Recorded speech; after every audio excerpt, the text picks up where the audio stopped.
Hey guys, Coop here. I'd like to talk a little bit about file knives today and where you can pick these up and what you can expect to pay for some of these things. Now me, I go to a lot of swap meets, a lot of flea markets, garage sales, thrift shops, pawn shops, and you can pick these old files up for next to nothing. You can pay anywhere from $1 to $1. Just depends on how much you're willing to pay. And me, I usually walk up to them at the swap meets and say, hey, look, take 50 cents for it, and 9 times out of 10, yeah, they'll take it. So I don't think it's too bad tying up 50 cents in the metal to make your knife.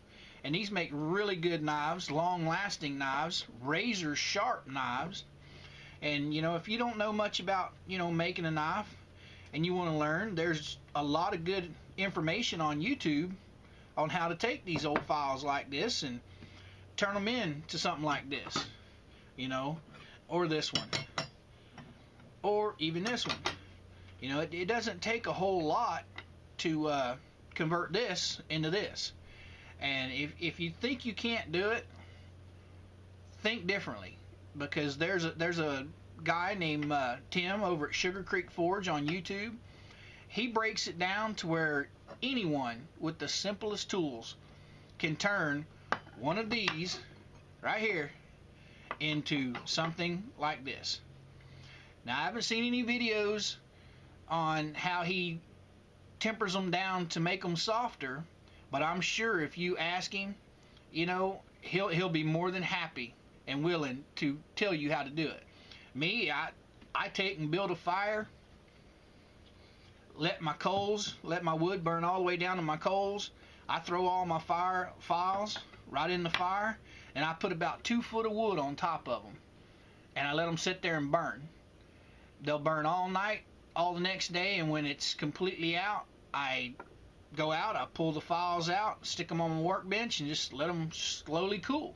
And once they've slowly cooled, they'll take that hardness out of it, and you just once that hardness is out, you can work these with a file, a bench grinder, whatever you want to work them with. And some of these I've used a bench grinder on, but this one here, I actually started with SugarcreekForge's build along, and I did this whole knife with nothing but a file and sandpaper.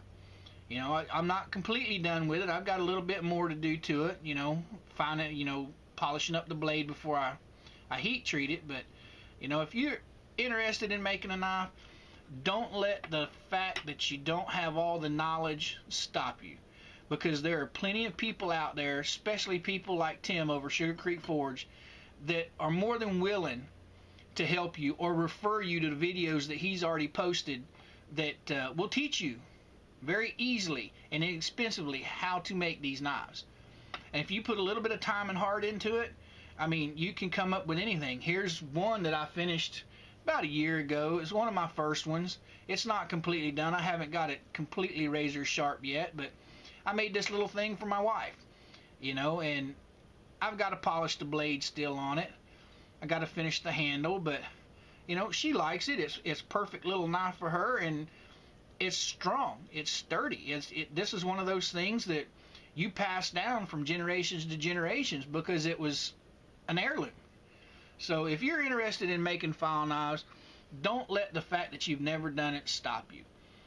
Do a little bit of research. I'll post some links down below to some people that make knives that would be more than happy to help you with any questions you might have. And if they don't have the answers, they can point you in a direction to get the answers. So I hope I answered a few questions on file knives, and till next time, Coop out.